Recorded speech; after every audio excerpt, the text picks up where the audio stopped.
Vamos a hacer un pequeño alistamiento.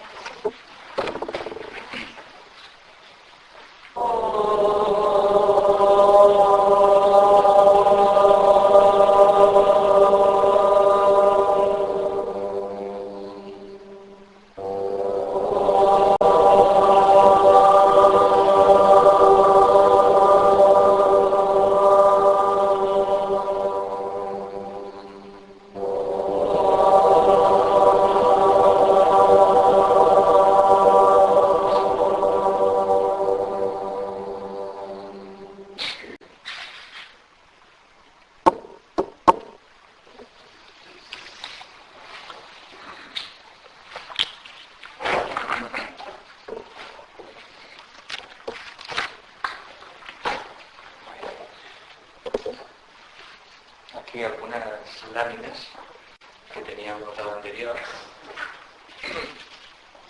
Es un dibujo muy gráfico de cómo funciona la ley de causa y efecto.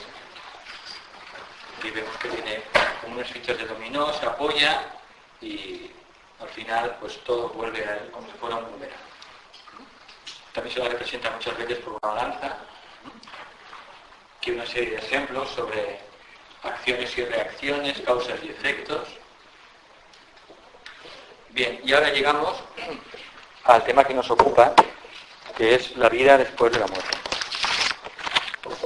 Este es un tema muy sublime y que además requiere de un gran servicio por parte de muchos buscadores de la verdad, porque el tema de la muerte, sobre todo en Occidente, genera un enorme dolor y un enorme sufrimiento, que hay un campo completamente inexplorado de servir, creando grupos de ayuda para moribundos o grupos de ayuda para gente que tiene que hacer el tránsito, y es un campo de servicio que se abre a muchos buscadores de la verdad. Bien, todos hemos perdido a alguien, algún ser querido, algún pariente, algún amigo, algún hermano, algún hijo, y todos sabemos de alguna manera cuál es la experiencia que hay en torno a la muerte de un ser querido. Sin embargo, cuando generalizamos, el ser humano actúa como el avestruz. ¿Sabe que el avestruz, cuando tiene un problema serio, ¿qué hace? Hace un agujero en el suelo, mete la cabeza y dice, aquí ya no hay nada, no hay ningún peligro. Esa es su manera de trabajar. Entonces, muchísima gente hace como la avestruz. La mayoría de la gente. Ante el problema, ante el misterio de la muerte, pues mucha gente lo que hace es no querer hablar del tema, no afrontar este tema, y de esta manera pues va soslayando y va retrasando el entrar dentro de lo que es el tema de la muerte. ¿Por qué en general tenemos tanto miedo a la muerte? En general tenemos miedo a la muerte por muchas causas. Primero, todos hemos muerto muchísimas veces y seguiremos muriendo muchas más. Entonces, a nivel del inconsciente, tenemos muchos recuerdos de las muertes pasadas y algunas que han sido pues muy dolorosas. Entonces, tenemos por tanto recuerdos de inconscientes de muchas vidas pasadas. Tenemos también miedo al doloroso final, que suele ser acompañado de dolor, con lo cual tenemos cierta repulsión al dolor. También hemos perdido a seres queridos, con lo cual, debido al apego, hemos sentido un gran pesar, un gran dolor, y eso son cicatrices que hay todavía no integradas en nuestro corazón. De manera que es un tema tan sensible, tan delicado, y que lo mejor es hacer como hacer la avestruz, no tocar el tema hasta la próxima vez que pase algo, le toque a alguien cercano o a nosotros mismos. Pero claro, en el camino de la sabiduría, lo que hace la avestruz no tiene sentido. El sentido es siempre afrontar de frente cualquier problema, estudiarlo, investigarlo como un científico, hace con cualquier problema, y después todo lo ha investigado, lo ha estudiado, ha ido a las diversas fuentes que hay serias sobre este tema, a partir de ahí, entonces, pues podremos enfrentar con mayor claridad, con mayor sabiduría este tema.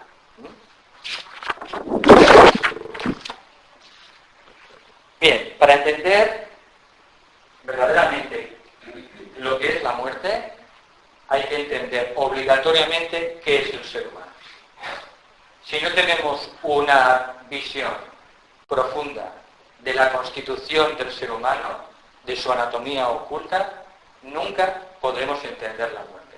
Por eso, previamente, lo importante es saber cuál es la constitución real de un ser humano.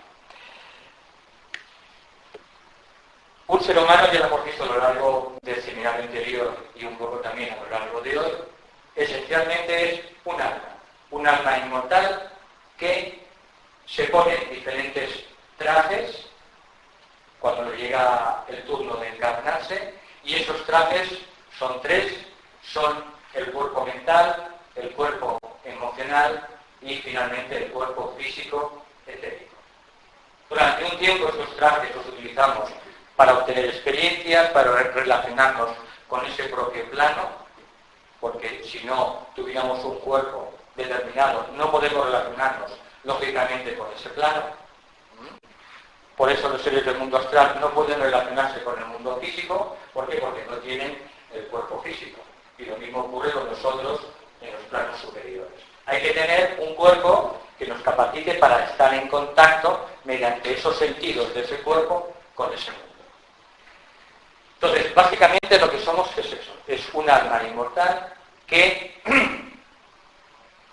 periódicamente se viste unos trajes, unos cuerpos, que llamamos el proceso de renacimiento o reencarnación, y cuando llega el momento, esa alma se quita esos trajes a través de lo que llamamos el proceso post-mortem. Se va quitando esos trajes, y finalmente el alma, después de un periodo más o menos largo, el alma vuelve a tomar conciencia de sí misma, en su propio mundo, en el mundo del alma, prepara su programa, su siguiente vida, algunas cosas que ella puede decidir, otras lo deciden los señores del karma, e inicia de nuevo su descenso a los mundos inferiores a través de la atracción de los átomos permanentes que van atrayendo una calidad, una sustancia de ese plano correspondiente a la calidad del átomo permanente. A través de la atracción de la unidad mental permanente nos fabricamos un cuerpo mental parecido, de la misma calidad que en la vida anterior. A través de la expresión del átomo emocional permanente nos creamos un cuerpo emocional, un cuerpo astral, y finalmente a través del cuerpo del átomo permanente físico, los señores del karma diseñan aquellas condiciones o limitaciones de nuestro nacimiento y obtenemos un cuerpo físico según unos patrones que han diseñado los señores del karma y también en parte nuestra propia alma para decidir el lugar, el nacimiento, la familia, el cuerpo físico, su calidad, su composición, sus limitaciones, sus virtudes, y ese es el proceso completo del alma humana. Eso es lo que llamamos la ley del nacimiento, a través de la ley de causa y efecto, la ley del karma, y este proceso de quitarse envolturas es lo que llamamos muerte, proceso post-mortem, y el proceso en el que el alma se pone las vestiduras, los trajes, es el proceso que llamamos el proceso de la encarnación. Encarnación y desencarnación.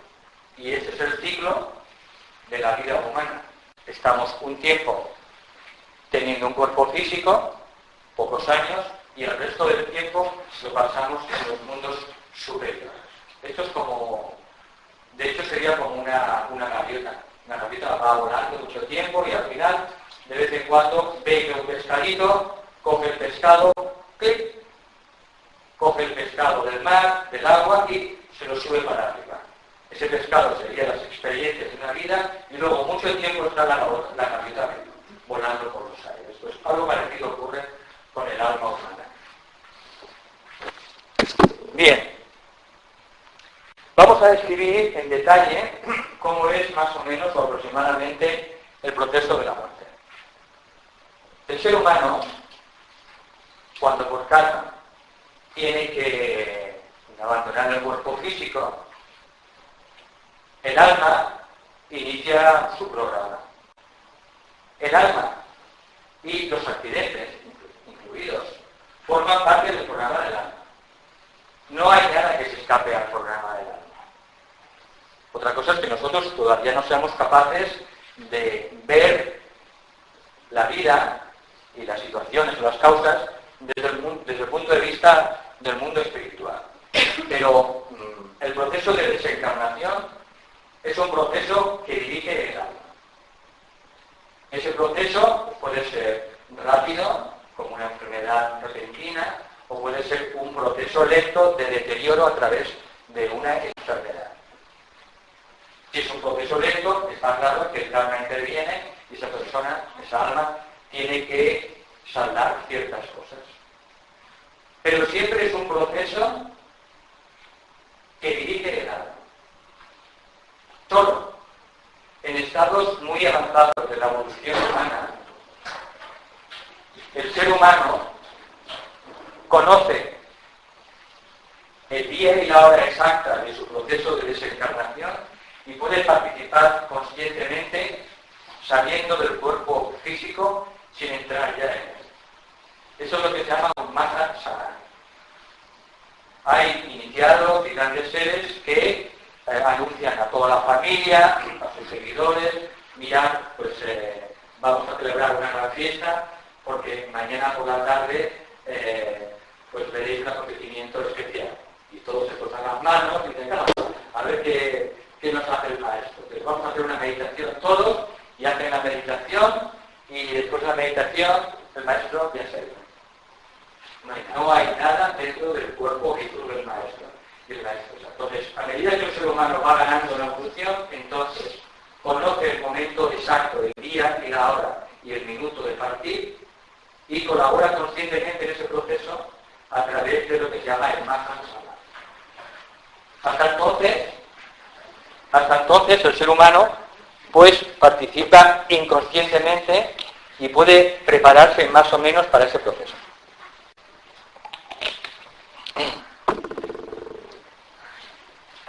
Pocos días antes del proceso en sí mismo de la desencarnación, todas las fuerzas vitales se van agotando, las fuerzas del cuerpo etérico, y se van centrando lentamente en el corazón. Se van reuniendo las fuerzas vitales de los miembros, las extremidades, los órganos, y poco a poco se va centrando en el corazón. Los clarividentes ven que ese resumen de la fuerza vital se va concentrando en un foco de luz solamente en el área del corazón. Los sentidos físicos, a partir de ahí, los 5 sentidos, empiezan poco a poco a apagarse. Se van embotando los 5 sentidos. Cada vez somos menos conscientes de lo que ocurre a nuestro alrededor. El último sentido que todavía tenemos algo despierto es el sentido del oído. Pero como luego veremos, cuando hablemos de la historia oculta de la humanidad, el primer sentido que desarrolló la primera raza humana fue el oído. De manera que, aunque el moribundo ya esté prácticamente en coma, que no responda, él sigue escuchando. Por eso es muy importante lo que se dice alrededor de un moribundo, porque él lo está escuchando. En este proceso es muy importante también que las personas que están alrededor del moribundo mantengan un estado emocional lo más tranquilo, lo más sosegado y lo más pacífico posible. ¿Por qué? Porque en los momentos antes del deceso o en las primeras horas después de producirse la muerte clínica, el ser humano hace una revisión de toda su vida. Hace una revisión en orden inverso. Primero, revive las experiencias del momento presente, cuando estaba ya envejecido, y va poco a poco retrocediendo hacia atrás, como una película hacia atrás, hasta el momento del nacimiento. Es un repaso necesario que no se debe interrumpir con excesivos lamentos, con lloros histéricos y con accesos de dolor emocional que lo que hacen es entorpecerse el proceso de revisión. Por eso las personas que tienen cierto conocimiento tienen que informar a los familiares cercanos al moribundo que tienen que mantener un clima lo más tranquilo, lo más observado y lo más pacífico posible. Y los pensamientos que se pueden tener son pensamientos simplemente de amor, de paz y de que prosiga ese ser humano su camino hacia adelante. A medida que los 5 sentidos se van apagando, muchísimas veces los sentidos psíquicos del cuerpo astral se van también empezando a despertar. Ocurre muchas veces. Y el moribundo, pocas horas antes, algunos días antes, empieza a decir muchas veces que ha venido alguien a esperarlo. Su madre, normalmente un familiar cercano, un ser querido que ya hizo el traspaso, y suele decir que estoy viendo a mi madre, o veo a mi padre, o veo a mi hermano, o veo a un hermano de grupo más mayor, que ya hizo el deceso. De manera que es muy habitual que los sentidos psíquicos se despierten y empecemos a escuchar y ver ciertas cosas. También a veces a auxiliares invisibles, porque cuando uno hace el traspaso, es muy raro que uno haga el traspaso solo. Casi siempre hay un familiar, alguien que ya ha hecho el traspaso, que viene a recibirnos, a esperarnos, o hay auxiliares invisibles, que son servidores, o también hermanos del mundo angélico, del mundo védico, que vienen a darnos la bienvenida. ¿Por qué? Porque muchas veces cuando el ser humano deja el cuerpo físico y despierta en el plano astral, pues está desorientado. Sobre todo cuando no se tiene ningún tipo de conocimientos de este tipo, el ser humano está desorientado y cree que sigue todavía viviendo en el mundo físico. Entonces ahí se les va explicando, sean los familiares o sean auxiliares invisibles o evas también de sanación, les van explicando que han hecho la transición, que ya no tienen cuerpo físico y que tienen que irse adaptando paulatinamente a las nuevas condiciones del mundo astral o kama loka. Después de esta revisión que hace el moribundo, o ya recién fallecido, antes de 24 horas, como máximo 24 horas un día, el ser humano se sume en la inconsciencia.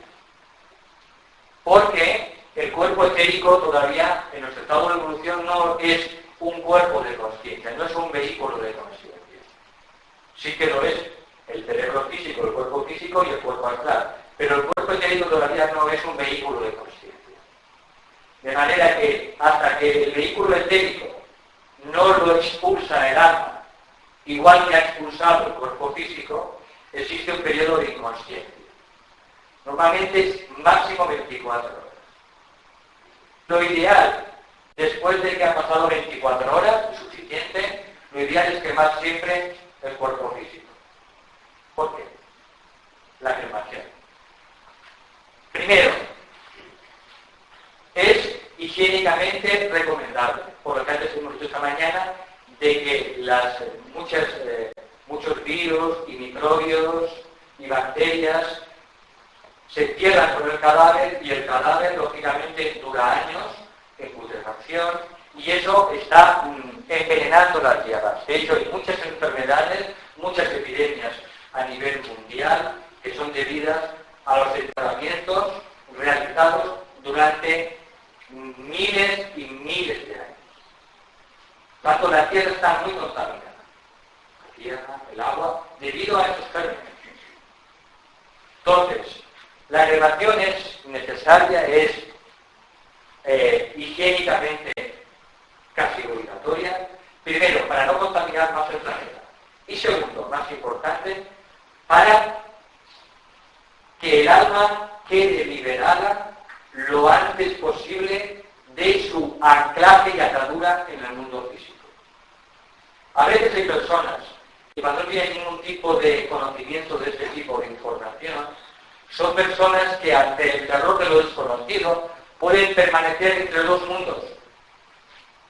Es lo que se llaman almas ligadas a la tierra. Durante cierto tiempo sufren mucho internamente porque no quieren dar el paso siguiente, el paso hacia los mundos superiores, y ya no tienen el cuerpo físico de anclaje en este mundo físico.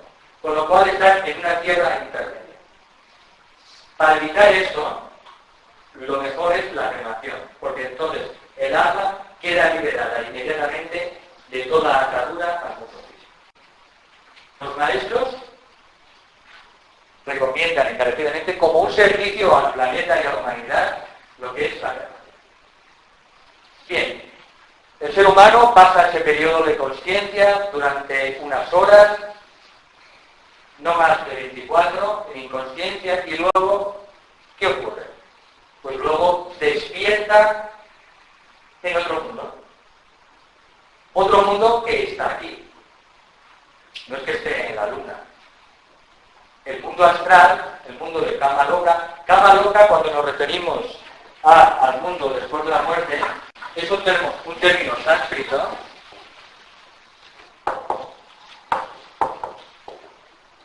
que describe una porción del mundo astral en el que están los seres humanos que ya no tienen cuerpo físico. Es una región, una zona, hay muchas zonas dentro del planeta en el que hay ciudades, Kama Loka, donde se ocupan todas las personas que ya han pasado al mundo astral. Por tanto, es pues una región del plano astral para los seres humanos que ya no tienen cuerpo físico. Cuando el ser humano despierta en Kama Loka, si tiene conocimientos de este tipo, le sirven de una gran ayuda, porque enseguida sabe lo que está ocurriendo. Ya tiene información, ya tiene noticias de lo que le esperaba. De manera que entre la gente, familiares, amigos que han venido a recibirle y que ya le han dado la bienvenida, o auxiliares invisibles que ya lo están acogiendo, pues rápidamente se incorpora al plano astral, al Kama Loka, y ese ser humano comienza poco a poco a iniciar sus actividades. Cuando uno pasa al mundo astral, ocurre un suceso importante dentro de lo que se llama nuestro cuerpo astral. El cuerpo astral, después de morir, sufre unas transformaciones y un reordenamiento por capas. De manera que la capa más externa, más material, más grosera, más burda, se pone al final, como si fueran las muñecas rusas, y la parte más sutil del cuerpo astral se ordena hacia su interior. De manera que nosotros nos ponemos en contacto, tenemos las experiencias y las percepciones y vemos a los seres que están de acuerdo y que vibran con nuestra última capa del cuerpo astral. Esa capa del cuerpo astral última, poco a poco se va desgastando con el paso del tiempo. De manera que poco a poco, a medida que esas capas del cuerpo astral se desgastan, nosotros entramos en contacto con diferentes seres, personas y situaciones de Kama Loka. De manera que lo que uno ve, lo que uno experimenta, con la gente que se relaciona, las experiencias que tiene, están de acuerdo hacia la última envoltura más externa del cuerpo astral. Según haya sido la calidad de nuestras sensaciones, sentimientos, deseos, pasiones a nivel del cuerpo emocional, así entonces será el reordenamiento de las estructuras del cuerpo astral y estaremos en contacto con esas situaciones, personas y energías del plano astral. El plano astral tiene 3 niveles. Kama Loka tiene 3 niveles. Cuando vimos los planos del sistema solar en el universo multidimensional, ¿os acordáis de que dijimos que cada plano, cada mundo tiene 7 subplanos? ¿Os acordáis? Ya que 7 es el número fundamental del universo.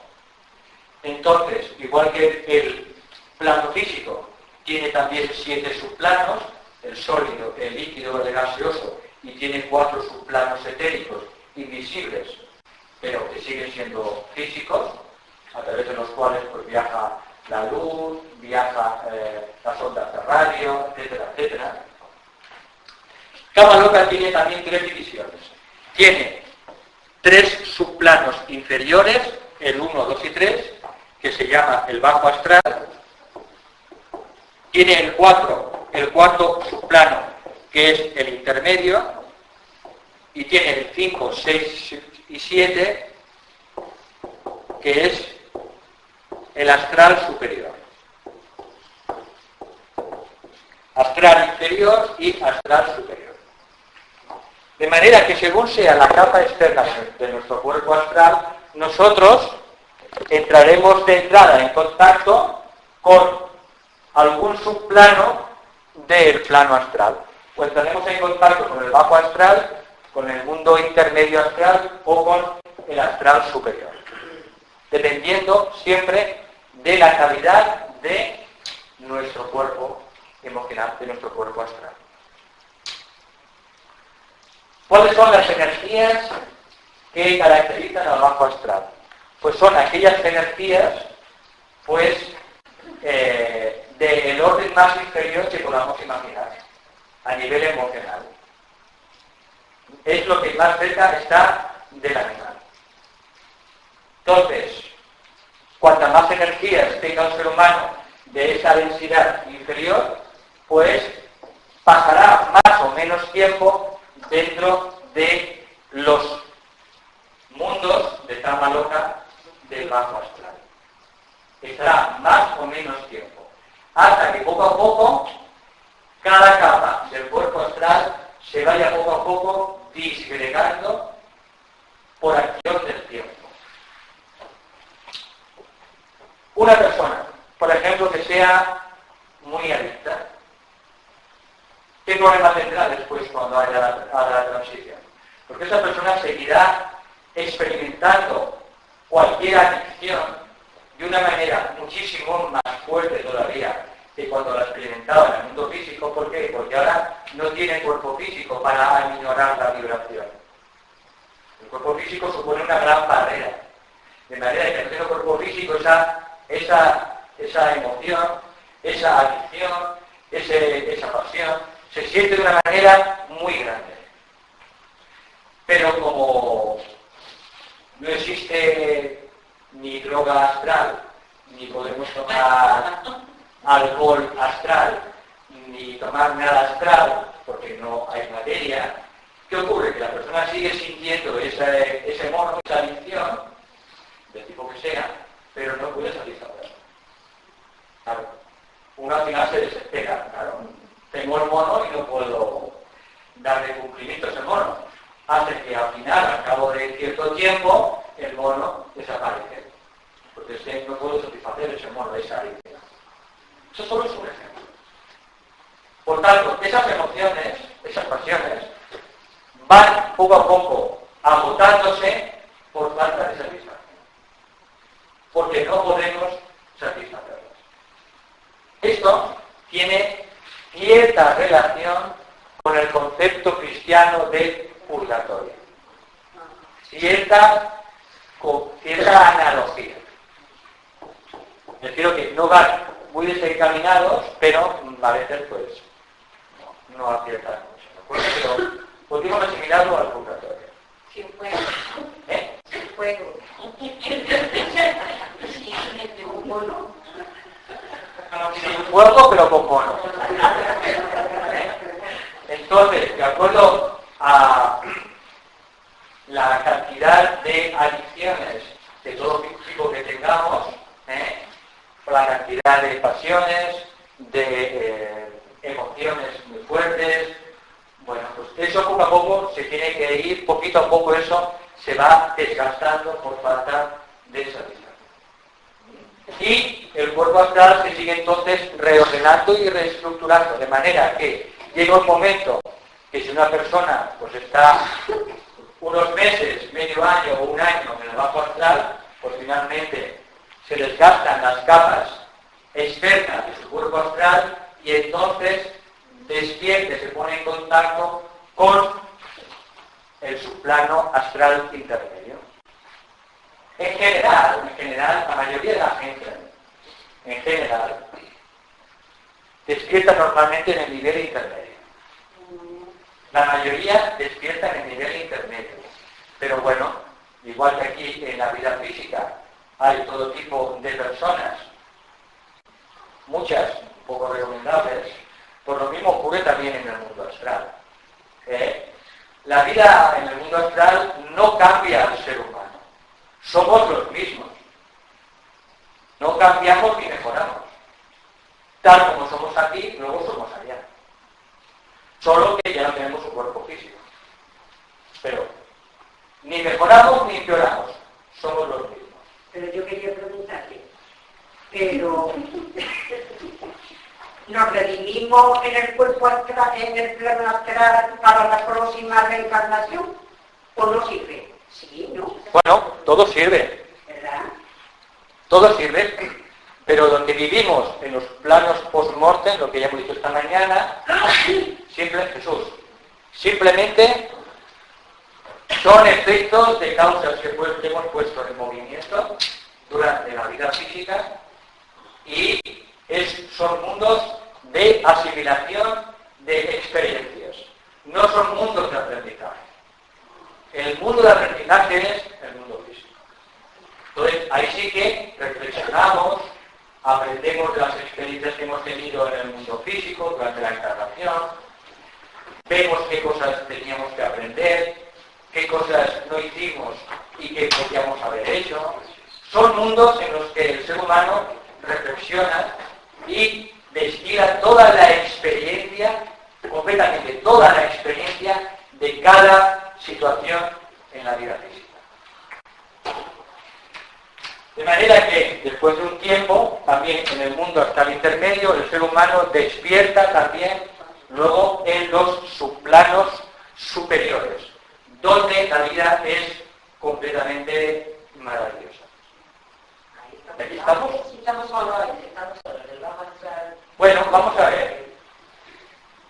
No, vamos a ver. Nunca estamos solos.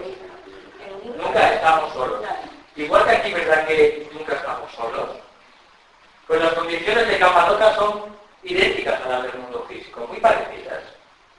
Entonces, aquí nos juntamos y nos agrupamos con nuestras amigas, nuestros amigos, nuestro grupo, ¿verdad?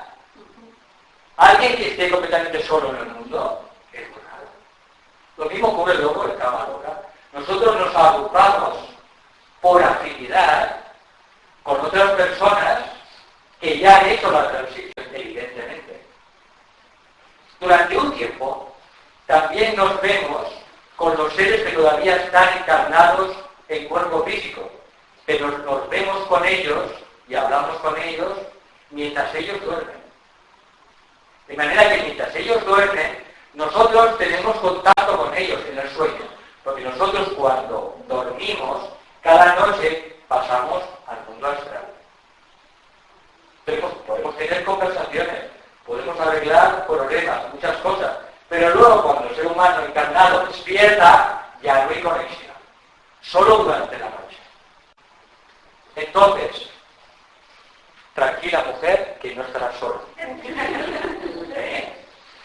Allí te encontrarás también con gente amiga, con familiares que han hecho la transición, con tu grupo, aquellos hermanos que ya han hecho también la transición, y tú te agruparás por afinidad con aquellos seres humanos con los que tú simpatices, con los que tú tengas sintonía de vibración en tus temas afines.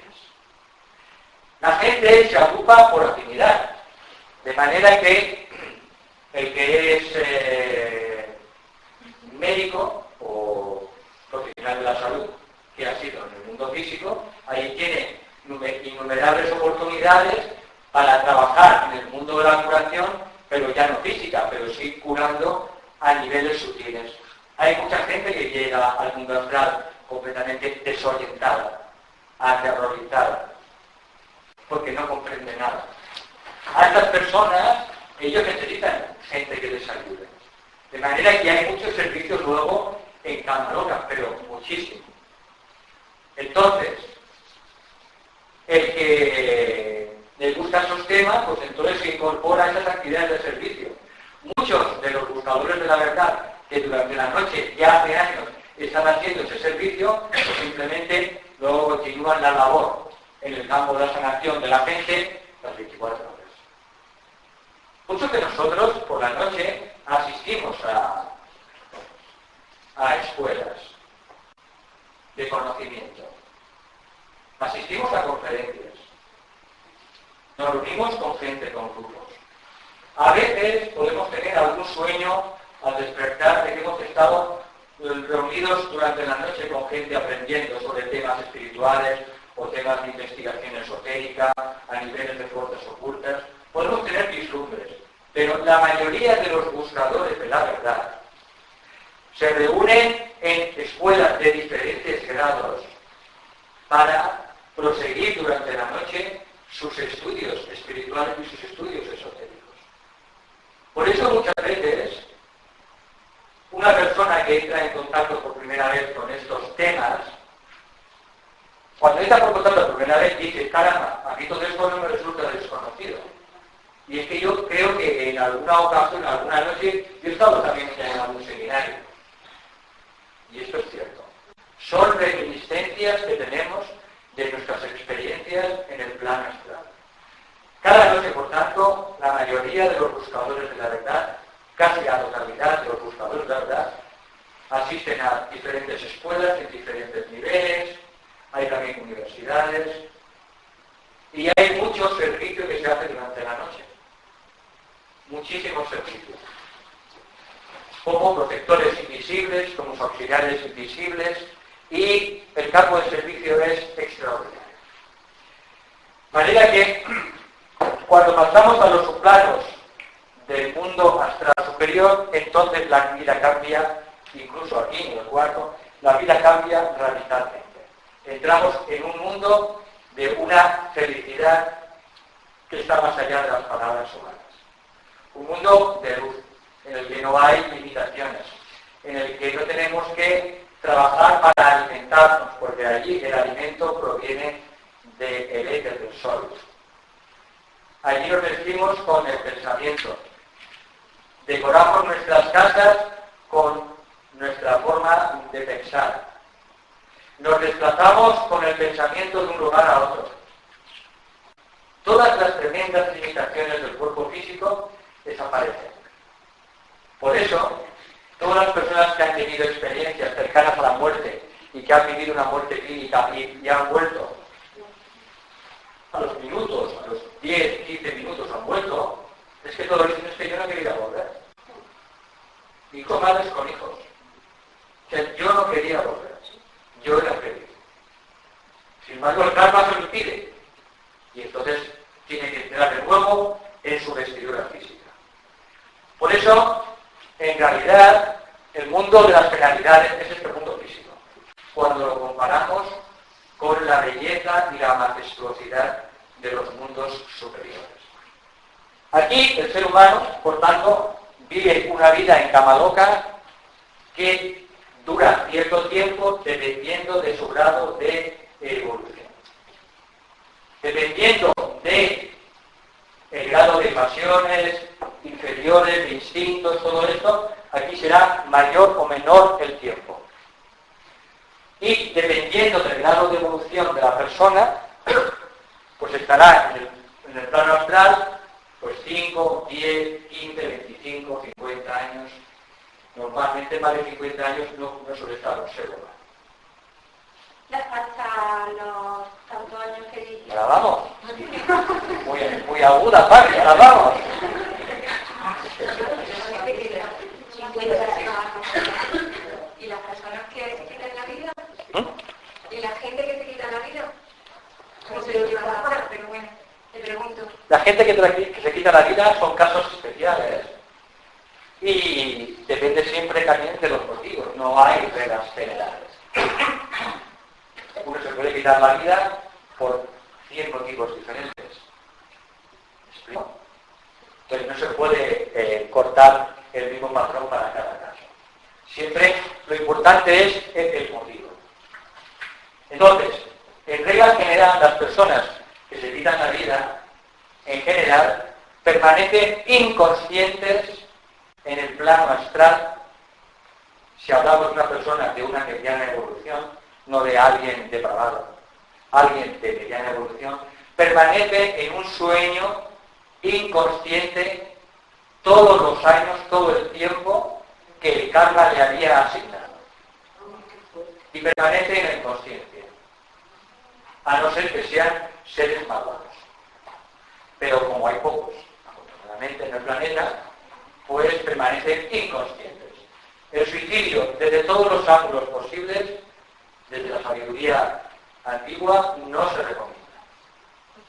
¿Por qué? Porque va en contra de la ley. De la ley. Sí, yo pensaba que a lo mejor estaba dentro del karma, ¿no? No. Yo pensaba eso también. El suicidio forma parte del libre albedrío. Uno decide las cosas. Pero Entonces, esas personas que están tan desesperadas, que no pueden aguantar la vida con una depresión muy fuerte, esos no son culpables, ¿no? porque yo te decía que cada caso es diferente. Ajá. Y que siempre el motivo por el que uno se quita la vida es lo más importante. Una persona que viene a la cabeza, que hubiera estado en los campos de concentración 5 años, que hubiera visto morir a toda su familia, a sus hijos, a su mujer, a sus amigos, y finalmente se quita la vida, no es lo mismo que alguien que se quita la vida uno de negocios, que porque no gana 1.000 millones, solo gana 900 millones al día, se quita la vida. Siempre en la vida oculta, lo importante es el motivo. Si un niño se quita sería en un alma, entonces se queda desde el punto de vista. Se queda como alma. en la inconsciencia. Es normalmente lo que ocurre, que el ser humano se sume en un sueño y está inconsciente hasta el periodo marcado por los señores del karma. El aborto es también un tema al margen y no hay reglas generales. No hay reglas generales. En el aborto interviene el karma también del alma, que todavía no ha llegado a encarnar. Hay muchos detalles que hay que estudiar en cada caso. Muchísimos detalles. Pero todos estos son casos especiales. ¿Vale? Vamos a hablar simplemente de los casos normales. Porque si ya los casos normales son complicados, pero siempre que nos tenemos de que lo importante siempre es el motivo. Por eso siempre es mejor cometer una acción errónea o equivocada con un buen motivo que emprender a hacer una buena acción con un mal motivo. Siempre desde el punto de vista oculto lo más importante es las motivaciones. Siempre. Por eso no hay reglas generales. No hay reglas generales. ¿De acuerdo? Hay procesos en los que más o menos se ha observado que ocurren ciertas cosas, pero cada persona es un mundo.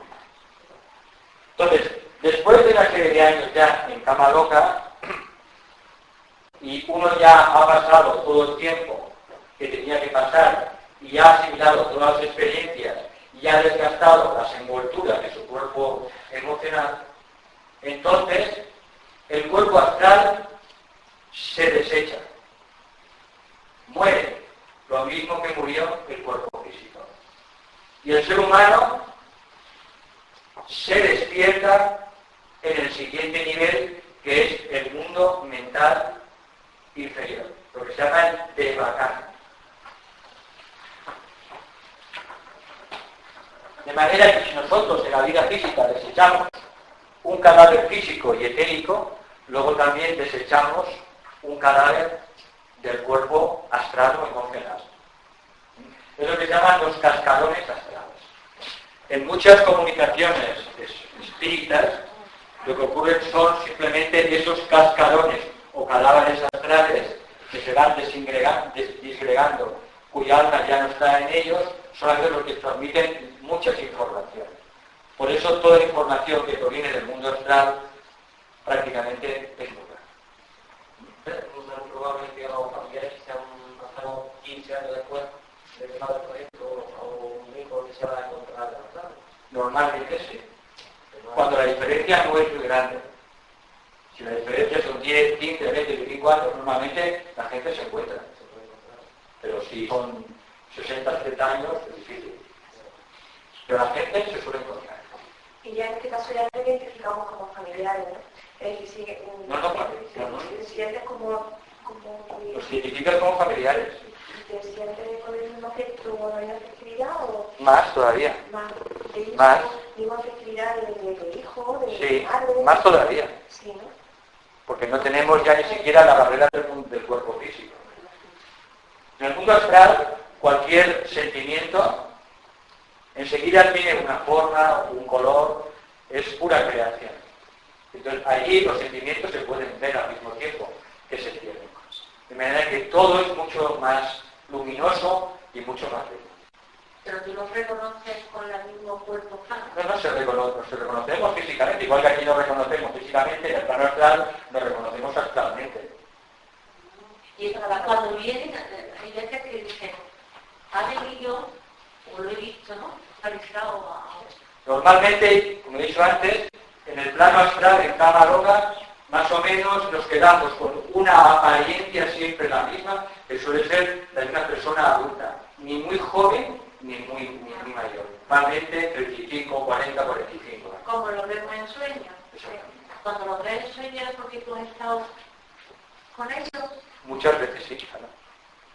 Muchas veces al despertar tú recuerdas que has estado con una persona que ya ha desencarnado, porque solo en el sueño es donde podéis ver, hablar y relacionaros. Cuando tú te despiertas ya no hay conexión entre los dos mundos, solo durante la noche. Hasta que él ya progresa y ya va llegando a los subplanos más elevados del Kama Yoga, con lo cual llega un punto que ya no es posible la comunicación. La meditación que Dios noche se llama. Bien, entonces, cuando el ser humano desecha el vehículo astral en forma de cadáver astral, igual que dejó el cadáver físico y etérico, entonces despierta en el mundo mental inferior.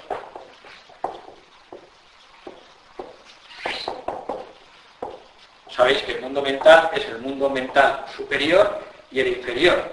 El superior está formado por 3 subplanos y el mundo mental inferior está formado por 4 subplanos de materia.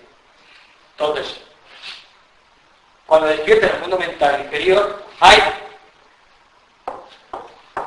una región, igual que había una región en el plano astral, especialmente protegida y aislada para los seres humanos que han desencarnado, en el mundo mental inferior hay una región protegida también por grandes devas, grandes ángeles del mundo mental inferior, que protege esas regiones para los seres humanos que ya han pasado al mundo celestial o de Bacán. El de Bacán se parece al concepto de lo que llaman los cristianos el cielo. Cuando decimos el cielo de los cristianos, que vivimos en un mundo pues de felicidad, de alegría, donde nada malo nos pasa, donde no hay ningún pesar, ninguna tristeza, eso es el mundo del Levatán. Allí no puede entrar ya ningún pesar humano, ninguna tristeza. Y es el periodo más largo que pasamos los seres humanos, porque en el Levatán el ser humano reflexiona, medita y destila de todas las experiencias que ha tenido en el mundo físico, destila hasta la última gota. Y cualquier ideal, cualquier aspiración, cualquier sentimiento de servicio, cualquier proyecto humanitario que no pudimos llevar a cabo en el mundo físico, en el de Bacán lo llevamos a cabo. Desplegamos todos nuestros mejores ideales, nuestros mejores anhelos, nuestros mejores deseos de servicio. Y eso allí lo desplegamos con la creatividad. Y vivimos todo eso. Pero es ficticio. No No es se ficticio. hace real en este mundo. No es ficticio. Es lo que tú vives en el de Bacán, en el mundo mental superior. Pero lo vives tú, pero no tiene una realidad en el... Física, no. No la vives. Pero no es ficticio. Ya. Es real. Para ti es real. Para ti, tanto que es real. Entonces, durante bastantes años, el ser humano promedio está en el de Bacán asimilando todas las experiencias de esta última encarnación física y al mismo tiempo desarrolla todos los ideales, todos los proyectos, todas las ganas de servir al prójimo. Todo esto lo desarrolla mediante la creatividad durante años y años. También viviendo con devas, con ángeles, con otros seres humanos. Digamos que hay realmente un cúmulo de experiencias extraordinarias que son lo más parecido a lo que llaman los cristianos el cielo. Y ahí pues solemos estar entre 1000 y 1200 años, incluso más. De manera que el promedio sería 60 años. Bueno, seamos optimistas, 84 años un ciclo de Urano en el mundo físico. Pongamos unos 25, 50 en cama loca. Luego pongamos unos 1200 años en el de Bacán. Y luego en el plano del alma, pues pongamos máximo unos 100 años. En el mundo mental superior, en el mundo de nuestra propia alma. Con lo cual, cuando vemos esto, nos damos cuenta de que en realidad no somos seres del mundo físico. No somos seres del mundo físico. Somos seres del mundo espiritual. Que temporalmente, puntualmente, descendemos al plano físico para crecer y tener experiencias en este mundo físico. Pero enseguida, después de unos pocos años, de nuevo subimos hacia los mundos superiores y es donde se desarrolla la mayor parte de nuestra vida. Somos seres de los mundos espirituales. Entonces estoy pensando, ¿Eh? estoy yo pensando que si tardamos tantos años en volver a la Tierra, al Cristo lo vamos a recibir con cuerpo físico, lo que estamos aquí. Pero y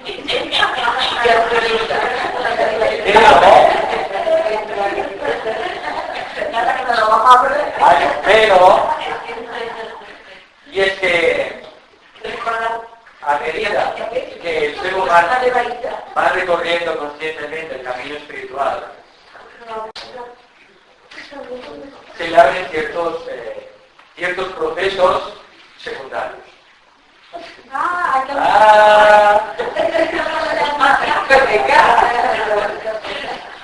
Y es que el ser humano,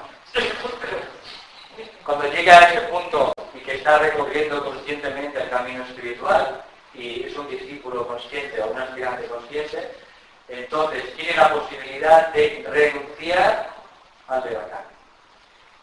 De manera que está muy pocos años en el plano astral e inmediatamente renace en el plano físico para que su maestro o su iniciado tutor pues le designe la tarea de servicio apropiada.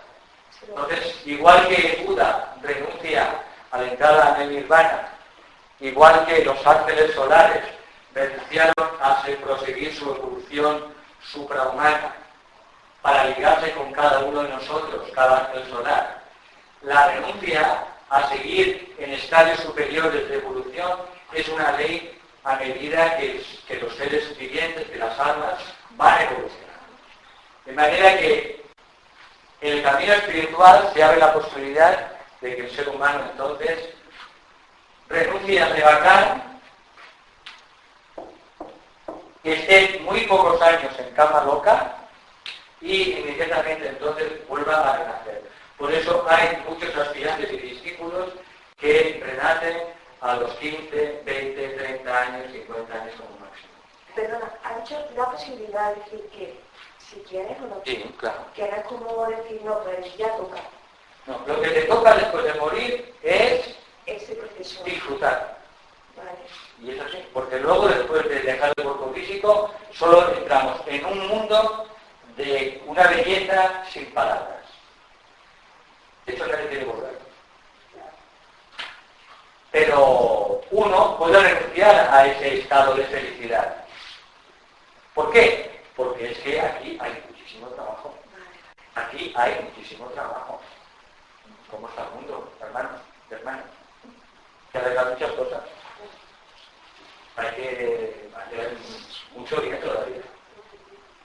Entonces uno, conscientemente, cuando va sometiéndose a la disciplina del camino espiritual, a la meditación, al servicio, al estudio, uno poco a poco va tomando conciencia de que vale la pena colaborar con los grandes seres, renunciar a la dicha de los planos superiores de acá para encarnar lo antes posible para seguir trabajando por el plan de Dios. Y esto sucede frecuentemente. Mucho atrás. Y que venga de otra, de 50 que ahora. Eso no tiene sentido. Esto suele pasar en el caso de discípulos en el camino, porque justamente han hecho esa vez. Y entonces no han llegado a desintegrar completamente el cuerpo emocional y el cuerpo mental, sino que renacen a poco tiempo. Como pueden conservar los cuerpos. Por tanto, conservan la memoria de su vida anterior. Y ahí puede haber algo de verdad en esto que dicen de los niños índigos, la evolución que tiene que venir ya para ayudar a la humanidad a salir. Bueno, eso forma parte, como luego veremos cuando hablemos de la historia oculta de la humanidad, forma parte del proceso que estamos viviendo. Hoy en día, aunque la humanidad estamos en la quinta raza, la indo-aria o aria, y la quinta subraza, la teutónica, está apareciendo una sexta subraza dentro del planeta. Esa sexta subraza se caracteriza pues por no solo desarrollar la mente, sino también desarrollar el sentimiento de la hermandad, el sentimiento público de amor fraternal. Todo esto están naciendo ya seres de la sexta subraza en muchas partes del planeta. Y a estas almas que están naciendo se les llama los niños índigo o los niños cristal, y son diferentes nombres para denominar a estas almas que ya están naciendo de la sexta subraza. Ya que la vida física, comenzamos por una tercera parte de los niños. Sí. Vamos a ver. El que no tengamos luego al despertar recuerdos de lo que hemos hecho durante el sueño no significa que no hagamos actividades de utilidad durante el sueño. Una cosa es lo que hacemos durante el sueño y otra cosa es la capacidad de recordar. ¿Verdad? Que tú puedes estar haciendo muchas cosas buenas cada noche, sin embargo no tienes memoria. ¿Verdad? Son dos cosas distintas. La memoria de lo que hacemos durante la noche, eso viene a través del proceso de meditación. A través de la meditación, poco a poco se va recobrando lentamente la memoria de lo que vamos haciendo durante la noche y también de atisbos de las vidas pasadas. Y eso se va produciendo a medida que ajustamos nuestra disciplina al séptimo rayo, que hablamos, a cierta fracción del día por la mañana para meditar. Entonces, si tú me dices, mira, yo es que quiero durante el sueño, lo sepa o no, ser lo más útil posible. Entonces, la clave está en la orientación justo antes de dormir. Entonces, antes de dormir tienes que estar muy orientada hacia el camino espiritual. De manera que antes de dormir no veas la televisión. Lee un libro, una escritura sagrada, 10, 15 minutos. Un libro que ayude a elevar siempre tu pensamiento hacia lo más sublime. Primero, momentos antes de dormir, enfócate siempre en el centro ajna.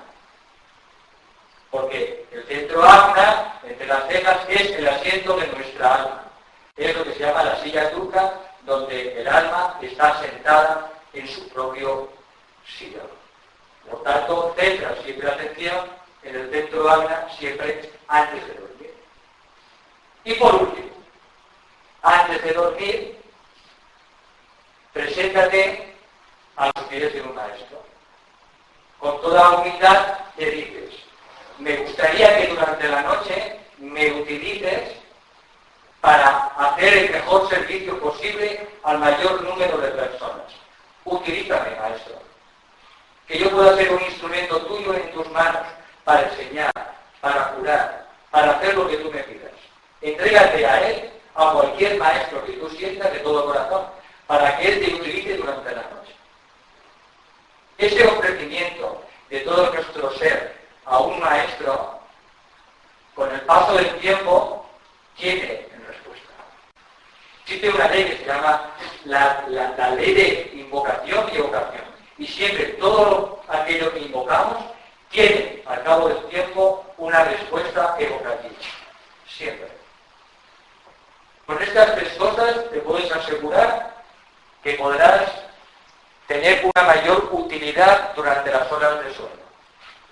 Elevar tu mente lo máximo posible mediante la lectura de una escritura sagrada, 10 o 15 minutos antes de dormir, enfocarte en el centro ajna y dedicarte a que un maestro pueda utilizarte durante la noche. Con eso, de entrada es suficiente. Bien, vamos a seguir. Una vez que ha pasado todos esos años en el Devacana, el maestro, el alma humana, entonces también abandona el cuerpo mental inferior. Y entonces el alma se despierta en su propio mundo. Nos despertamos en nuestro propio mundo.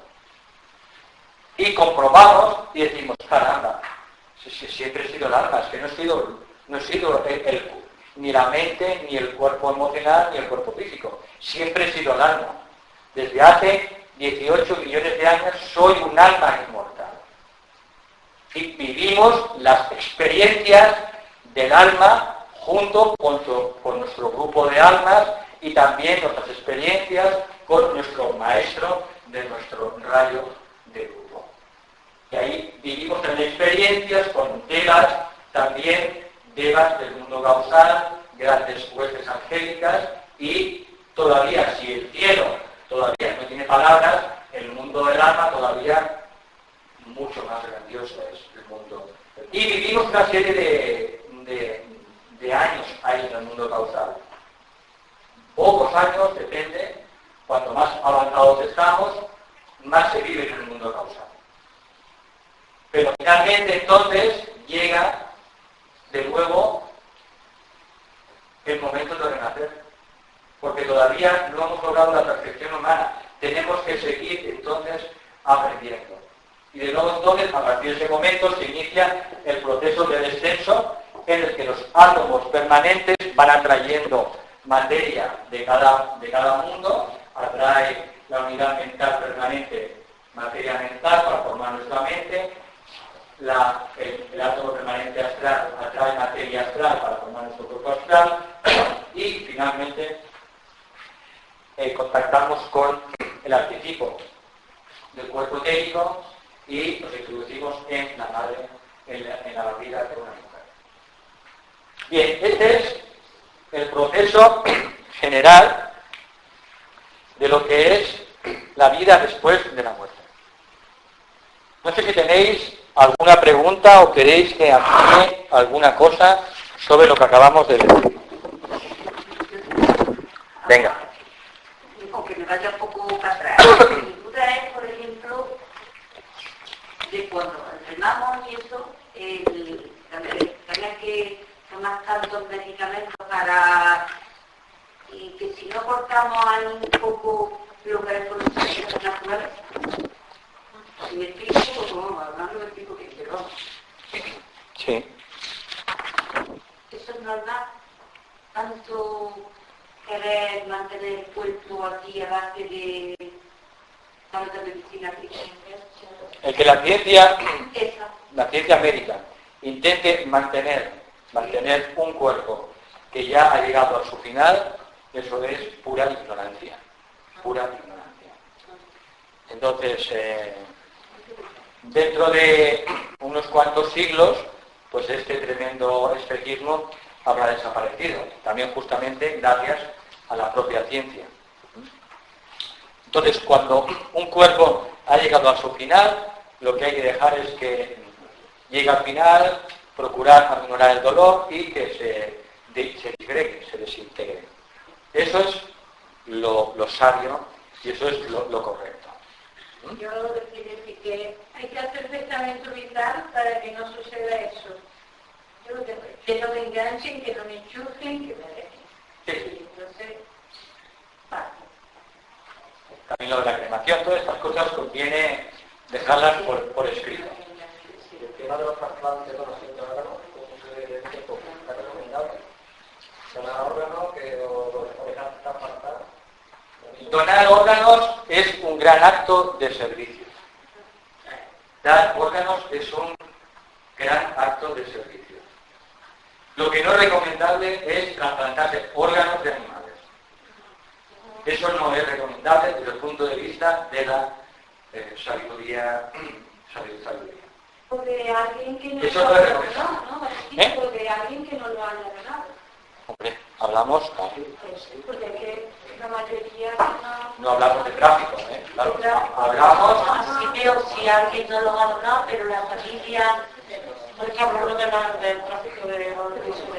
Ah, sí, eso existe. Claro, por en ejemplo, otros países, la persona que accede a un trasplante de un órgano así, Pero si no lo sabes, no... no, pero puede donarlo la persona, por ejemplo. Si no lo saben, no hay karma. Hablar de una persona que encargue algo que no es legal. Evidentemente, eso tendría consecuencias kármicas. no eres consciente de Pero dar órganos es un gran acto de servicio. Aunque no lo haya dejado por escrito, sino que la persona próxima a ti lo decida. Sí. Es un buen acto de servicio. Pero si lo dejan por escrito, mejor. En el caso de que la persona esté el órgano,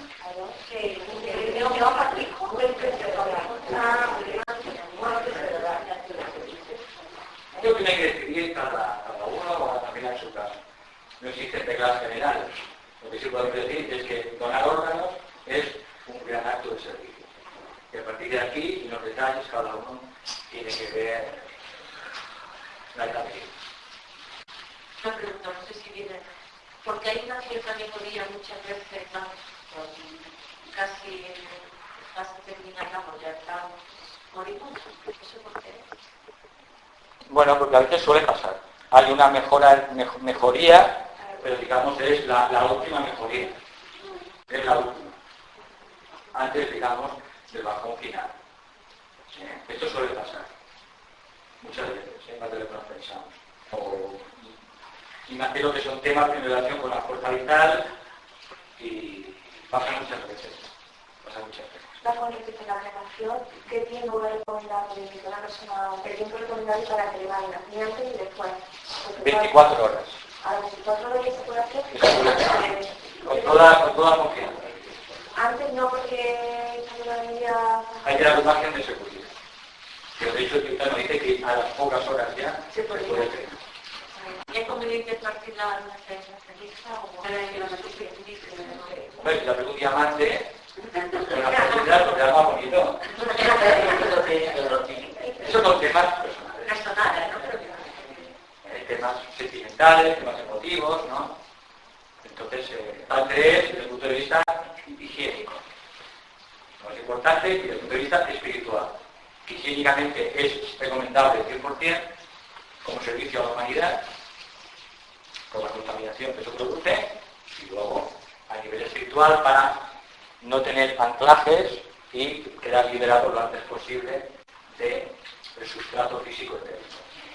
¿Y las personas que pueden tener la capacidad de ver este mundo dentro del plano astral?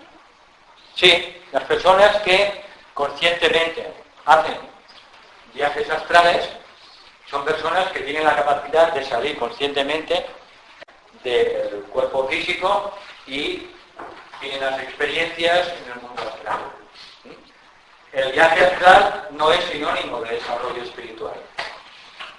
El viaje astral no es sinónimo de desarrollo espiritual. Entonces, hay personas que lo practican, o porque lo han aprendido, las técnicas, o personas que de modo propio les sale. Entonces, es simplemente unas experiencias que vale la pena pues registrar, anotar en nuestro diario y ya está, no tiene más importancia. Solo entender que viaje astral no es sinónimo de desarrollo espiritual. Tenemos una actividad de estas para venir a la Tierra, una cantidad de veces. Sí, una cantidad de vidas. ¿De vidas? No. No de vidas, sino de reencarnarnos. No. ¿Puede ser infinito? No, infinidad no. Llevamos aproximadamente 18 millones de años. Y estamos ahora donde estamos. Tener, pues, todavía por delante, pues, o unos cientos de miles de años, o algunos millones de años, poquitos. Pero no tenemos infinidad de vidas por delante, porque nosotros vamos rápidos. En el sendero evolutivo humano, tenemos esta gráfica, ¿no? Pero yo llamo eso 18 millones de años. Cuando decimos paso, claro, todo. La mayoría. La mayoría de la humanidad tenemos 18 millones de años. Sí, muchas vidas. Mogollón de vidas, claro. Y todavía nos tendrán unas cuantas. Entonces, el proceso evolutivo humano normalmente es casi lineal hasta que entramos dentro del sendero espiritual, lo que se llama en astrología la rueda revertida. Cuando entramos en la rueda revertida, que es el sendero espiritual de manera consciente, entonces iniciamos entonces una ascensión de esta manera. Esto sería, pues, el sendero del aspirante. Aquí sería el sendero del discípulo y aquí sería entonces el sendero de iniciación. Entonces, lo que desde aquí hasta aquí hemos tardado 18 millones de años, aquí pues podemos tardar a lo mejor podemos tardar 50 vidas. Eso perdona, es el iniciado, el iniciado aspirante, el discípulo. El aspirante. Aspirante, eso vale. El aspirante.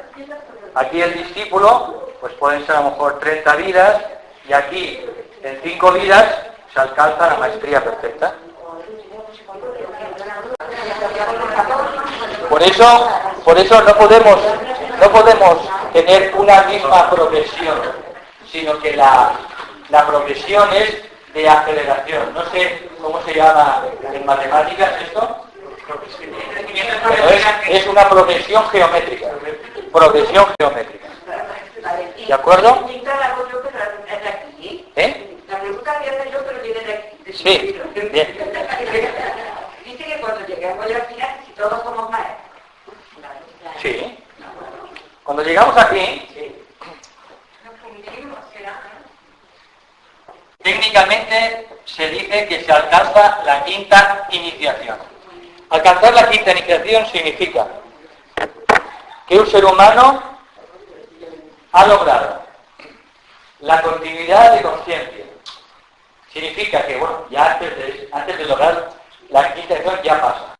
Que logramos, no hay pérdida de conciencia entre el día y la noche, ni entre una vida y otra. Recordamos siempre lo que vamos haciendo, vida tras vida. Luego, superamos la enfermedad, el envejecimiento y la muerte. El ser humano ha superado la muerte, para siempre. Estamos ya en el quinto reino. Hemos entrado en el quinto reino de la naturaleza. La diferencia entre el quinto reino y el cuarto no es una diferencia física, como ocurre entre el tercer reino animal y el cuarto reino humano. Un chucho y nosotros somos muy diferentes. Pero entre un hombre y un maestro, la diferencia física es apenas perceptible. Solo es una diferencia en la consciencia. Entonces, cuando el ser humano alcanza la quinta iniciación, significa que a partir de ese momento ya no tiene que volver a renacer. Y a partir de aquí se le abren entonces lo que decimos los 7 caminos de la evolución superior. 1, 2, 3, 4, 5, 6, 7. De los cuales habla el maestro tibetano en el Tratado sobre el Juego Cósmico. Uno de estos caminos que se le abre al ser humano, al hombre o mujer perfectas, es quedarse como maestro en la tierra. Pero ojo, solo hay 63. Con lo cual hay mucho sitio. No hay mucho sitio. 63 no son muchos sitios. 9 por 7 son 63. Es una clave numérica. Entonces, hay otros 7 caminos que hemos dicho. Uno es entrar dentro del mundo angélico, entrar dentro de las filas del mundo angélico, porque dentro de la jerarquía y dentro del plan hay seres humanos que están colaborando con ellos, que ya han pasado al mundo angélico. Pasar también a formar parte del gobierno del sistema solar, o irse a Sirio, seguir evolucionando en el sistema de Sirio. De manera que un maestro de aquí, cuando llega a Sirio, se convierte en un párvulo. En un párvulo. Va a la guardería de Sirio. No era nota, que estamos la nota. Estamos, mujer, en el camino espiritual.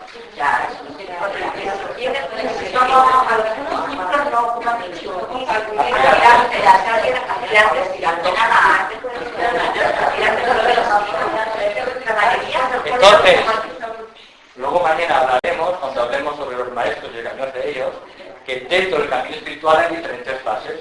La primera fase es la fase del sendero del aspirante.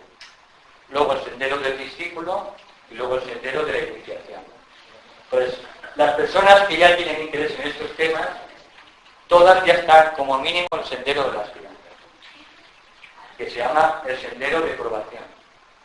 ¿Por qué? Porque se nos someten a pruebas. Pruebas, a exámenes. Pruebas en la familia, pruebas con la pareja, pruebas con los amigos, pruebas en el trabajo, y son exámenes que nos van poniendo para ver si los superamos. Si no lo superamos, pues tenemos que repetir la lección. Y si lo superamos, poco a poco, vamos dando el siguiente paso dentro del sendero probatorio. Al mismo tiempo, el karma se acelera. El karma se aumenta. Saturno empieza a trabajar. Todo aquello que no nos guste, Saturno nos pondrá en nuestro camino. Si no nos gustan los perros, odiamos los perros, el maestro nos pondrá perros continuamente en nuestro camino en la vida. ¿Por qué? Porque tenemos que superar nuestras limitaciones. Y Saturno es el maestro de las limitaciones. Entonces todo aquello que nos limita, nos lo pondrá delante de nuestras manos. Para que en poco tiempo vayamos limpiando el camino. ¿Por qué? Porque muchas cosas que están enterradas en nuestro subconsciente, si no salieran a la superficie gracias a la bendición del maestro, tardarían vidas en salir. y saldrían esos problemas al cabo de mucho tiempo. Con lo cual, a un maestro no le interesa que eso no salga, que salga cuanto antes. ¿Para qué? Para que lo afrontemos. Por eso, la primera etapa en la vida espiritual es lo que se llama el sendero del aspirante. El sendero probatorio. Y luego viene el sendero discipulado, cuando el aspirante se ha comprometido al 100% con el plan de Dios y con su propia alma para tirar adelante, cueste lo que cueste, en la vida espiritual. Y se somete a la disciplina de la meditación, el servicio y el estudio. Hasta entonces somos aspirantes. Si queremos recorrer el sendero de discipulado, desde el principio, entonces hay que someterse a la disciplina de lo que es la meditación, el servicio y el estudio. Y cuando eso, el sendero de discipulado, se va caminando durante varias vidas, entonces es cuando el ser humano alcanza la primera iniciación y ya en pocas vidas pasará la segunda, la tercera, la cuarta y la quinta. Por eso, el camino evolutivo del ser humano es un camino de progresión geométrica. No es un progreso lento. Es lento hasta aquí. Luego es un camino empinado. Un camino empinado. ¿Eh? Que lo más largo pasado. ¿Claro? Así me gusta. Que sea positiva.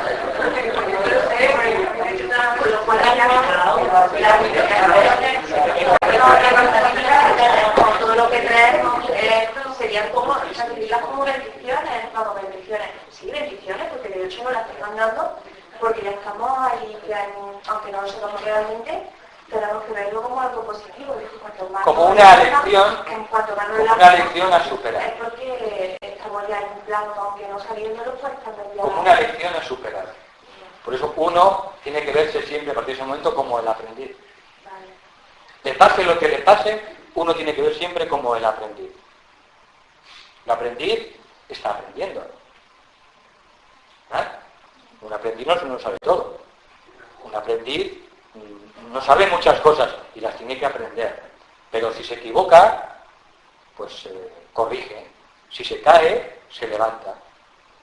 Y no pasa nada. Entonces, a un discípulo, a un aspirante, nunca se le pide que tenga éxito en cada cosa que haga. Se le pide que persevere. Eso sí se le pide. Que persevere. Pase lo que pase, que persevere en el camino espiritual. Y si fracasan 1000 veces, que se levanten 1000 veces. Que tenga éxito o no, eso es relativo. Pero sí se le pide que persevere. Entonces, si se está en el camino, por ejemplo, de iniciación, ¿se puede volver en la vida hacia atrás? No, has dicho que no, yo nunca. no, hay pequeñas pruebas también que pasan los discípulos y hasta que no se pasa la tercera iniciación son posibles las caídas. Hasta que no se pasa definitivamente la tercera iniciación. Hay iniciados de segundo grado que han caído. Pero a lo largo de una o varias vidas han vuelto a remontar.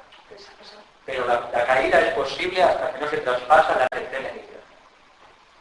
Por eso siempre se dice que en el camino siempre hay tentaciones. ¿Por qué? Porque hasta que no se llega hasta cierto punto podemos caer.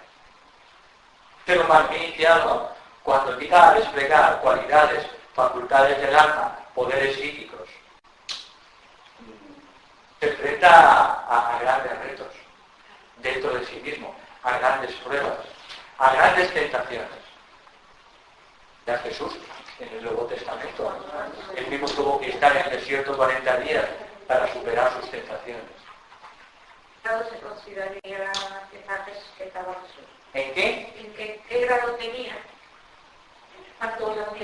Jesús, hace 2000 años, alcanzó la cuarta iniciación. La cuarta. Consiguió la iniciación cuarta de adepto. Y en la vida siguiente, como Apolonio de Tiana, alcanzó finalmente la quinta iniciación. Apolonio de Tiana fue el Maestro Jesús. Con Akita y La siguiente cercana de la siguiente cercana, o sea que ni siquiera como Jesús tuvo la quinta. acuerdo. Ya, por la universidad. Internet. Polonio de Diana. Ver su vida. Leer el libro de Alice Bailey, Iniciación Humano Insular. Este libro está gratis en internet, en Basica. Os lo bajáis, mirad. Apolonio de Diana. En Basica hay una... Me parece que lo dijiste la otra. Sí, creo que lo digo cada vez, pero...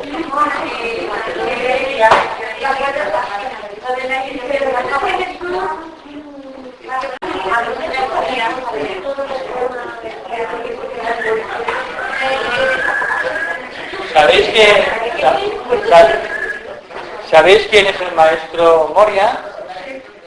¿Eh? ¿Sabéis quién es el maestro Moria? El primero. ¿Sabéis quién fue en una vida anterior? Moisés.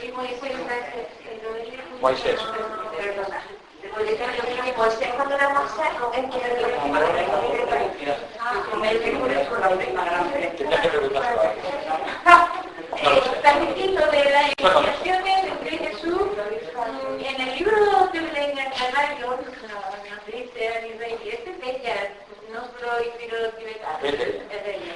Pero ella compara cada iniciación con los episodios de la vida de Jesús y parece ser que la tercera iniciación es la del huerto. La transfiguración. Es la transfiguración. Entonces, según me han dicho ahora, sin embargo, ya tenía la cuarta, ¿no? Entonces, ¿cómo vino? Como que reencarnó como un niño. Yo eso, ahí me guía el dibujo.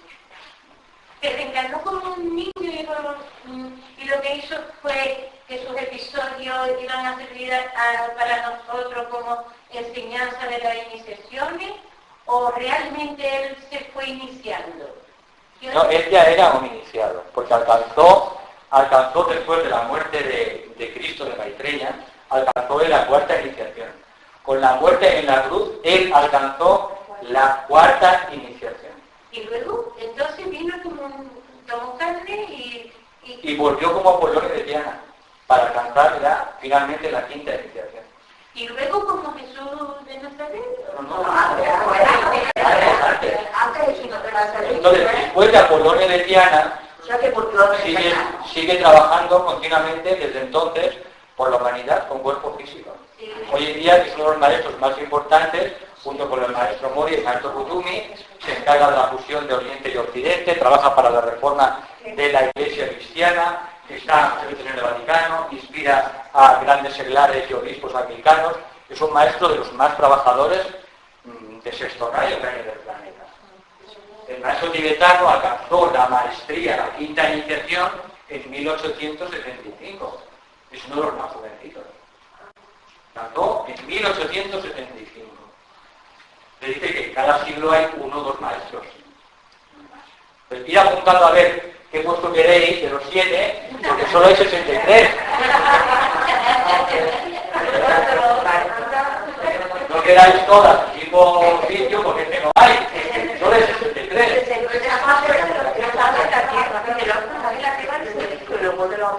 Como maestros. Como maestros, por eso es el Vale, ¿y qué página se puede descargar el libro de Ah, mira, esto se llama Upasika. Creo que es upasika.com.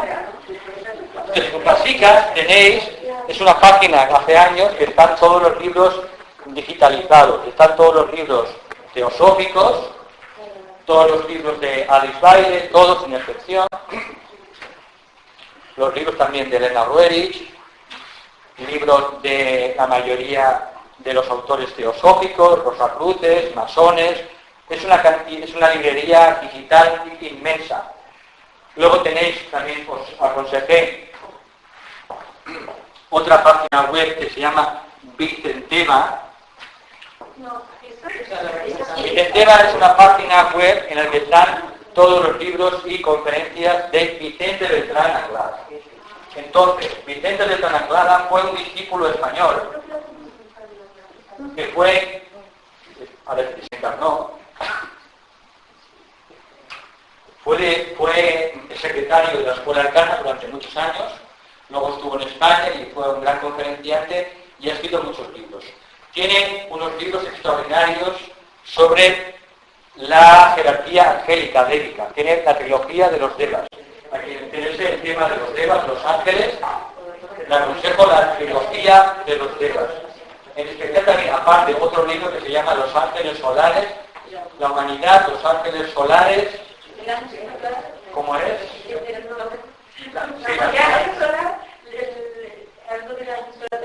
creo que la jerarquía, los ángeles solares y la humanidad. Es un libro muy interesante y muy importante para comprender todos estos procesos en los que estamos nosotros, toda la humanidad, inmersos. Y en especial son libros, por supuesto, para los aspirantes. Por tanto, todos los libros que podáis encontrar de esta persona son absolutamente recomendables. Y era español. De las personas, nuestra persona que tenemos con la pareja, ¿podría ampliar un poco más de información? Repítelo.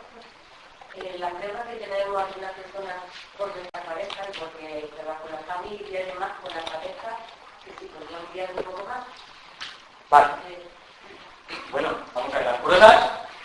Cada aspirante tiene unas pruebas con la pareja diferentes, evidentemente. Entonces, la mayor prueba con la pareja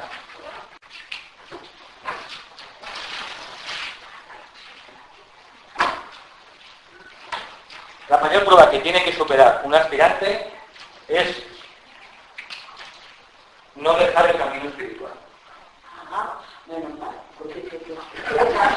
Entonces, igual que hay fuerzas evolutivas, fuerzas de la luz que trabajan para la evolución, existen otro tipo de fuerzas que trabajan para la contracción. Esas fuerzas trabajan no de manera peliculera, sino trabajan a través de los seres que están alrededor nuestro y también a través de la familia. Entonces, uno de los mayores éxitos para ellos es que un aspirante abandone el camino espiritual por esa vida. Esta es una de las mayores pruebas en el matrimonio. Fuera de esto, el lema siempre es: en lo no esencial, transigir. En lo no esencial, transigir. Y en lo esencial, firmes como una roca. ¿Podría estar analizado? ¿Eh? No esencial, ¿qué podría ser lo esencial? Lo esencial es no abandonar el camino espiritual cuando tú lo has sentido y has llegado a dar este paso contigo mismo. Eso es lo esencial. Lo no esencial, todo lo demás mujer. ¿Que es un hombre muy fogoso? Pues ya pierde la fogosidad. Con el paso del tiempo, ya tendrá la autopausia donde le llegue. Que se molesta mucho porque cada mes haga la luna llena y la luna nueva, pues bueno, pues solo haga la luna llena, una vez al mes. Que le molesta que te veas muy a menudo con la gente de tu grupo, pues en vez de verlos cada lunes, pues los ves un lunes al mes. ¿Qué es lo esencial para ti? Seguir el camino espiritual. Eso es lo esencial. Y lo demás es secundario. Por tanto, lo no esencial transigen. Sea adaptable. Pero en lo esencial hay que ocultarse. Y una de las mayores pruebas a las que se le somete a un aspirante o aspiranta es justamente que abandone el camino espiritual cuando ha tomado la decisión personal. O abandone el matrimonio, ¿no?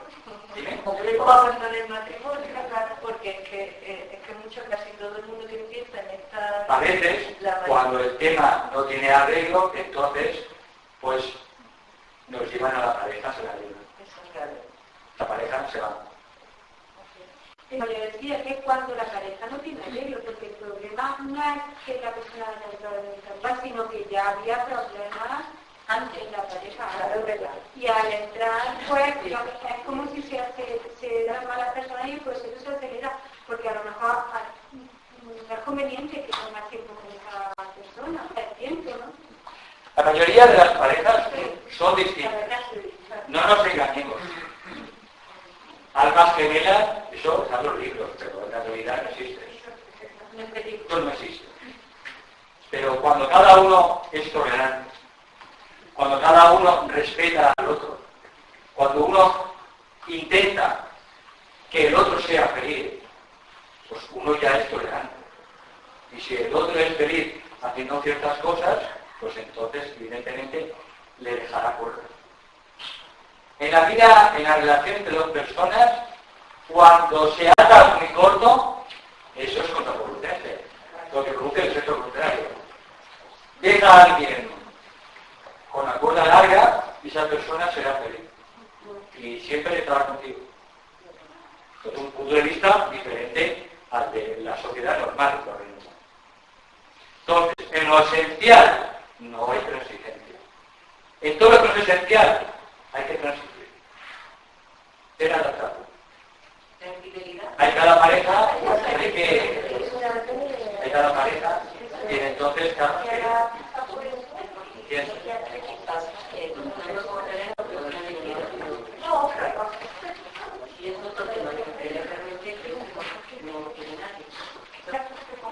yo te diría, reglas generales no hay, pero una persona, todos nosotros, los seres humanos, podemos cometer un error.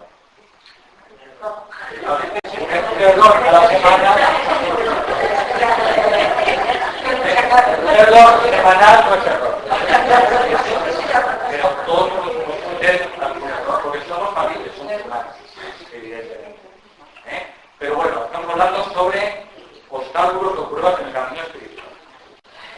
Y que llegan siempre, porque en toda pareja siempre hay puntos de conflicto según los tránsitos de la pareja y de vez en cuando llegan esos puntos de tensión y de conflicto. Bueno, la pareja, Bueno, la pareja, de la pareja.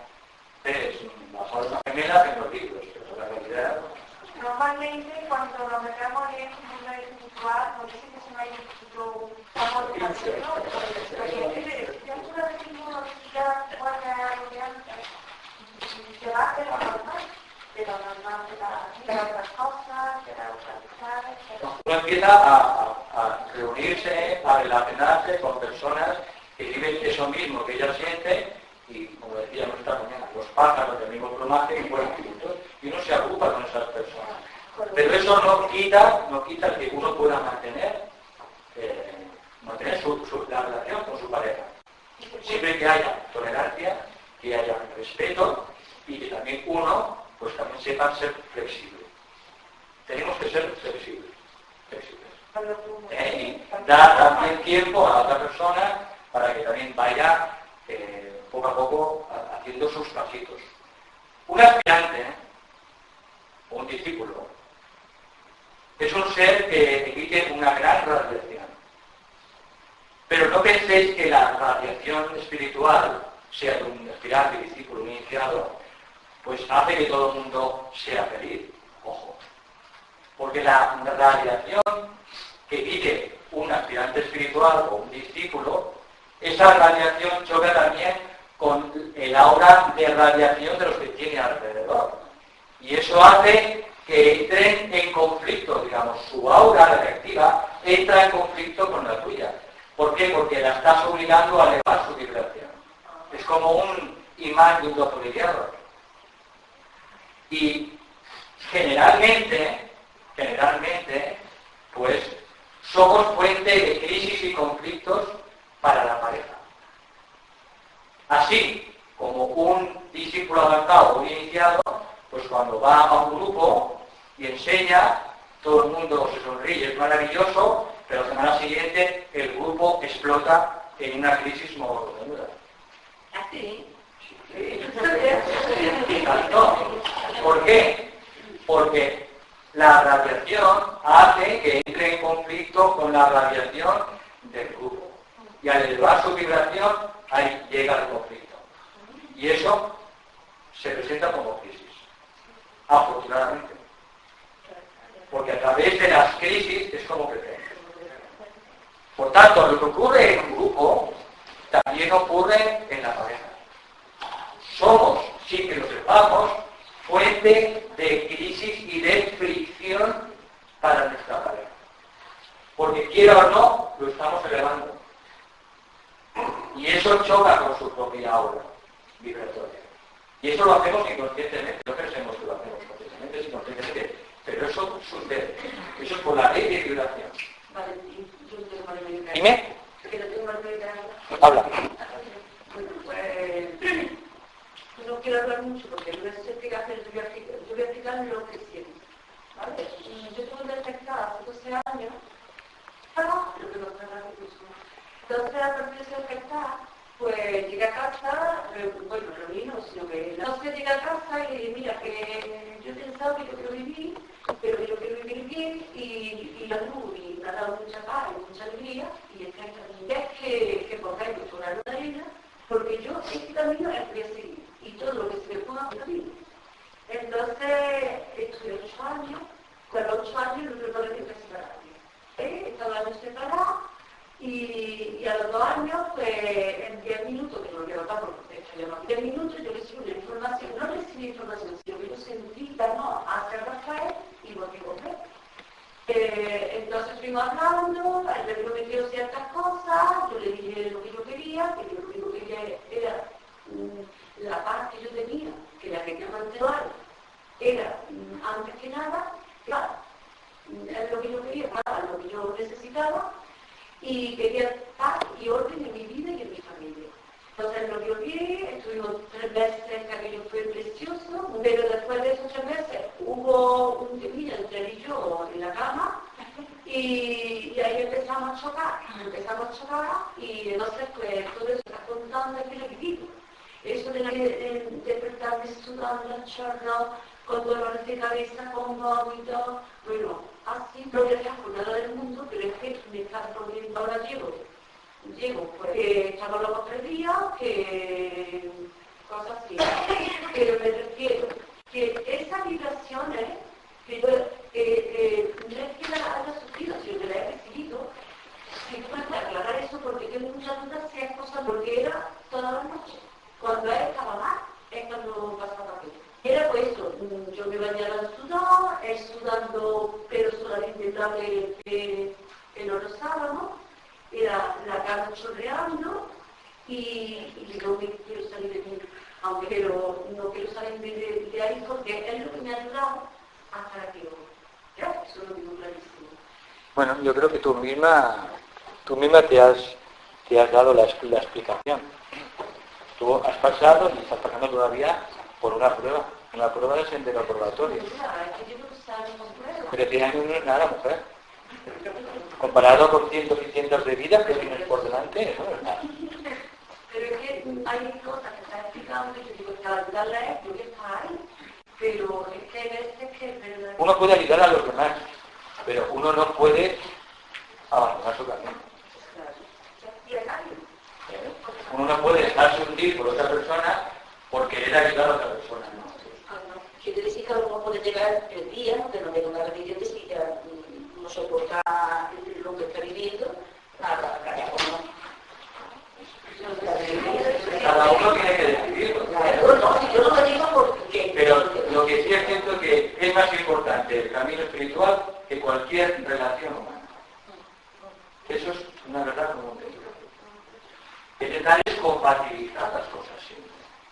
Y no hay nada que excluya. No, el camino espiritual no excluye ninguna relación ni excluye nada. Al contrario, tenemos que intentar siempre incluirlo todo. Pero ante el dilema, ante la espada y la pared, uno tiene que tenerlo claro. Lo que hemos dicho, en lo esencial, vivir como una roca. En lo no esencial, siempre transigir. ¿Qué es esa nuestra misión? ¿No? Nuestra misión es seguir. Nuestra misión es evolucionar, crecer y al mismo tiempo aportar un grano de arena para que este mundo sea un poco mejor. Y cada uno de nosotros tenemos que hacer de este mundo un mundo un poco mejor. Y hemos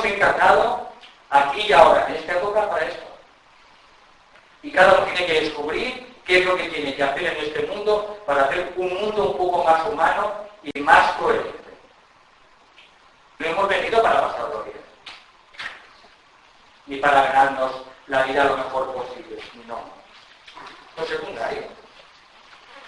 Cada uno tiene un rayo de alma, tiene una energía, tiene un propósito para esta encarnación y ha venido con una misión y lo tiene que cumplirla. Todo lo demás es secundario. Ganarse la vida, tener dinero, propiedades, un estatus social, todo eso es secundario, todo eso son cosas superficiales que van y vienen y eso pertenece a los tres mundos y eso es transitorio, efímero y no es real, desde el punto de vista del alma. ¿Qué es lo real? Cumplir nuestra misión. Y cada uno tiene que averiguar cuál es su misión.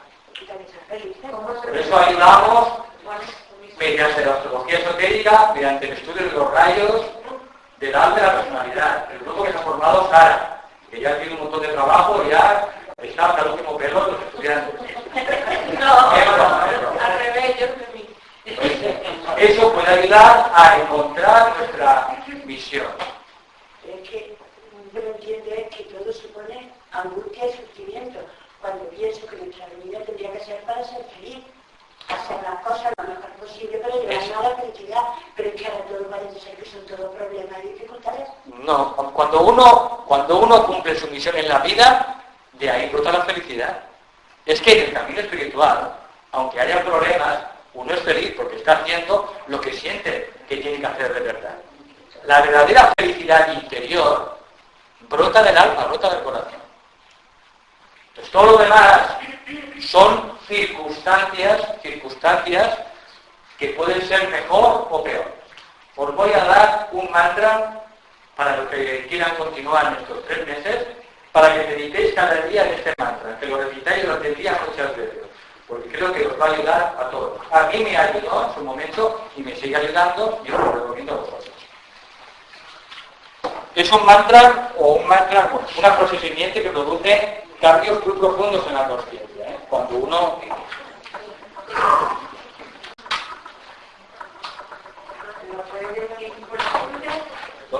Lo apunto, ¿vale? No, si hay que decirlo con la mente y también lo puedo hacer vocalmente, audiblemente. Se llaman las circunstancias no importan. Solo el estado del ser es importante. Las circunstancias no importan. Solo el estado del ser es importante. A medida que uno va trabajando con este pensamiento simiente, va interiorizándose y va comprendiendo que en realidad la vida nos pone muchas veces en circunstancias difíciles, pero que en realidad no son de importancia. Lo realmente importante es mantener un nivel, un estado del ser lo más elevado posible. Hasta que uno va comprobando que en realidad las circunstancias cambian. Un día serán buenas, otro día serán malas, otro día tendremos problemas, el jefe nos lo cambiará, y todas son circunstancias que van cambiando. Pero yo decido el estado de mi propio ser. Y cuando yo decido tener un estado del ser estable, pacífico, amoroso, eso es lo único importante en la vida. Porque eso es el centro y el fundamento de todo lo demás. De mi familia, mi profesión, mi grupo, la crisis. Todo eso son circunstancias. Entonces, tomar conciencia de que lo más importante es el estado de nuestro ser, ayuda a ir desde el exterior hacia el interior, a ir desde los problemas hacia nuestra propia alma, que es nuestro único fundamento. Os recomiendo que durante estos 3 meses esta frase, este pensamiento simiente, lo pronunciéis, puede ser audiblemente en vuestra casa. Si el marido no está hecho de locos o locas, pues lo pronunciáis en voz alta. Esto creará circuitos neuronales importantes y también durante el día. Y antes de comenzar el trabajo, antes de comenzar la jornada, antes de enfrentaros a los niños. Acordaos de esto. Las circunstancias no importan. Solo el estado del ser es importante. Y en 3 meses me diréis si habéis experimentado algunos cambios. Y son las 6:10 y vamos a hacer meditación.